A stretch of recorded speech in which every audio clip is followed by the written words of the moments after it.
Welcome to the Overland and Sea podcast. Today we are talking about the Fulham game that happened on the weekend.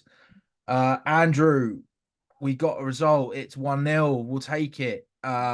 Three Premier League wins in a row. First time that's happened this season. I actually thought we did it once before, but we definitely had three game wins before, I think, including the League Cup and two Premier League games. Anyway, what did you think of the game? Happy with the result? Tell me your thoughts. As a result, I think I said before the game, I just want us to win games at this point. I'm not so worried about having all the ball. I'm not so worried about looking particularly good with it. I would rather just win the game at this point and get sort of further up the table and less people calling for Poch out, etc. I think it's an important win for us, and every game now is effectively an important game and an important win. We need to get further up the table and push for those European spots. And yeah, I mean, Cole Palmer and Penn sounds about right, doesn't it? Usually, that's one of the more realistic goal scorers and situations we've had this season. Yeah, I mean, I think everyone felt pretty comfortable when Cole Palmer set up to take the pen. Obvious pen, the whole stadium went mental. We did move up to eighth, with what you were just saying there after that game. However, due to other games that have happened since, we have dropped down to ninth, but I still think that's the highest position we've had for a while, if not like the entire season, apart from when it first started, and we were in alphabetical order. Um, Obviously need to win games, obviously get into the Europe spaces, and we are still in the semi-final just about with the Carabao Cup, and maybe we can turn that round. More on that on another episode. Tell me what you think went well in the game, and what positives we can take from it. Uh, I think there were some nice passages of play against a relatively low block. I think there was more intricacy to the play. I think Conor Gallagher had a shot that went over in the first half, and there was some nice passing around the box that Yeah, it looked looked like it like took we a were creating deflection. space. Yeah. So it was good to see those bits and pieces. I thought Enzo was creative again, which is very helpful. That's sort of coming back into his game because he's looked a bit off the ball with sort of the creativity side. Um, yeah, we've created a few chances, probably not enough for my liking, but we got a pen and we took it and we scored, and then we didn't make defensive mistakes that we got punished for. So we did what I asked, I think, really, in terms of, I mean, Broja probably should have done better with the chance that he had, and at least got something on it to hit the target. But and Madueke had a good shot. It was a good save. Outside of that, I can't remember a lot that we troubled the goalkeeper with. But if you're not making mistakes at the back and not conceding, as dodgy as we looked towards the end from set pieces, you're going to win the game. I think if you don't make you're going to win a lot more games than we have been, where we've been making these individual mistakes and not putting the ball in the net when we get a chance. So Yeah, I mean, there were some chances. Broja had that header. Gallagher had two. One went over the bar in the first half. The second half, he hit the post, which was really that was a unlucky. good strike, Madaway, actually. That huh? was a good strike. Oh The yeah, second one. it does. I thought it deserved to go in. To be fair, pretty sure he hit it first time as well. Mm. Maybe he took one touch, but even if he took a touch, it was quick. There was no hesitant, and it was a very good shot. You're right about Madueke. He went for the near post because the defender and the goalkeeper looked like they were expecting it to go to the far post. Great save by Leno. Um, I mean, with the shots on goal, sorry. Apparently we only had three when I looked at the stats. So I think that means three shots on target. But we had a total of 17 shots throughout the whole game. So yeah, I mean, if that's all it was on target, then we at 17 shots, we definitely need to improve that. I think that we know that already that we're struggling in front of goal with the results that we've had and the lack of scoring, I should say. You are right about the back. Um, I mean, it was nervy at the end, though. I mean, it it just felt like the game became more and more open as it went on. And I don't think we were ever really fully in control. I think it was a great one of those games where you go, it's great for the neutral, obviously not for us. And I think I can speak for a lot of people where I say it probably looked like we were going to equalize. Well, they were going to equalize again, like other games, and we'd probably come away with a draw. Um, why do you think we are putting ourselves under pressure towards the end of the game in a 1-0 situation or a one goal difference, or even against Luton where we were 3-0 up and then ended up going 3-2 and it became scrappy at the very last minute. Is there something that you think that we're doing, or what do you think that's down to? Because it's not the Chelsea way that we're used to over the last few decades.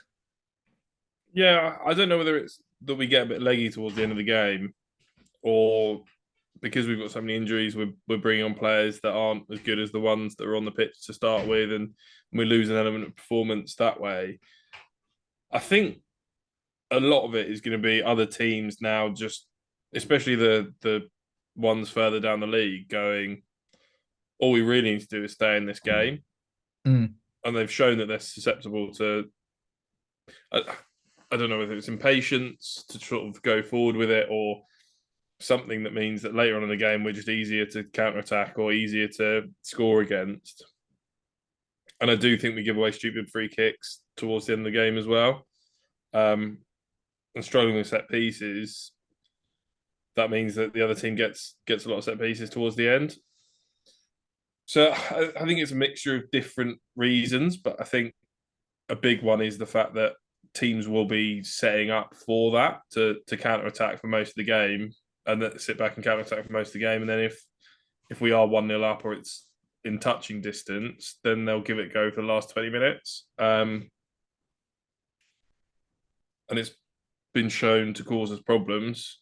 And I think the more that it causes problems, the more teams will do it.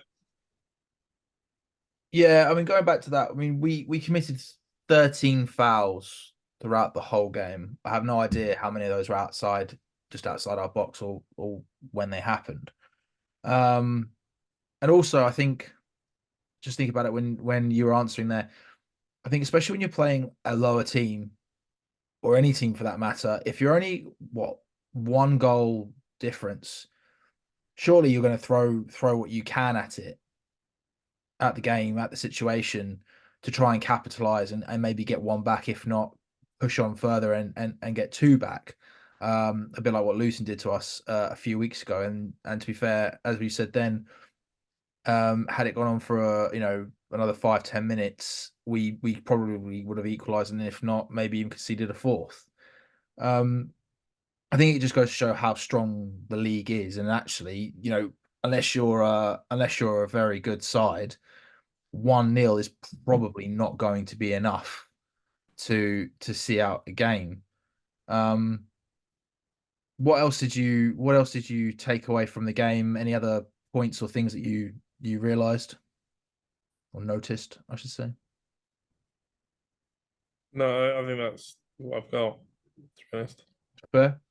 What do you think of the Anything team? else? What did you think about the team lineup? Well, I think it's what we went for, rather than we wanted Badiashile rather than Dizazi, because we just prefer him, even though he's probably not 100% match fit. I think it So was pretty much there, yeah. I think that was it, to be honest, when I was looking at it. So yeah, I think he's basically playing the only team he can really play, with sort of the amount of injuries we've got, and Jackson off at AFCON. So yeah, no real qualms with the team. Fair.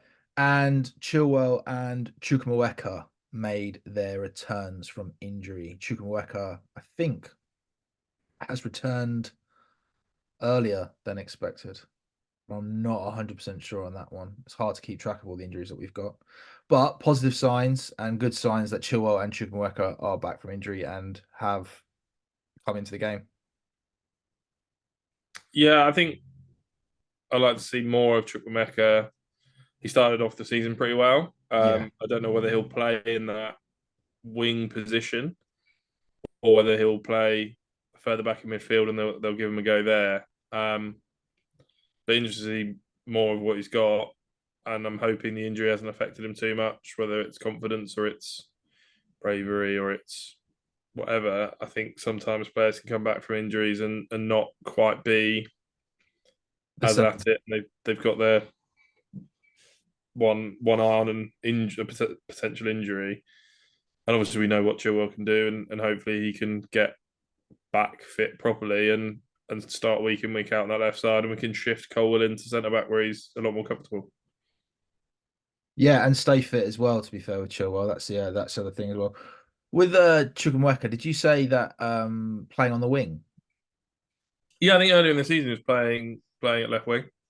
Did I he? think he played like a couple of games, but I think we were struggling for wingers at the time, and he played Yeah. at the left wing, scored a goal, Yeah. and then he got injured. Yeah, because it was the West Ham game, which was like what, third or five games in, roughly, something like that. Yeah, I'll be interested to see him in midfield. If I'm brutally honest, I'll be interested to see him in midfield because I think he can. I think he can do a job there. He's quick. He's good on the ball. And I think he can help set up counterattacks quite nicely from the midfield position. So that's where I'd like to see him play because I've not been 100% happy all the time with the midfield. I feel like there's still something missing. So who knows? Maybe he can bring something, whether it's from centre midfield, or I don't know if he can play centre attacking midfield. I'm not sure. I think I think that is his position actually historically. Centre Either a attacking, box to box or a centre attacking mid. Yeah, yeah, and that's the thing. so I'll be interested to see what he can do in there. And if that's the case, will it be Gallagher, Caicedo, and Chukwuemeka, or Gallagher and Enzo and Chukwuemeka? Um, I think it's going to be a rotation. I'm hoping that with sort of the games coming up, we can start rotating a little bit more.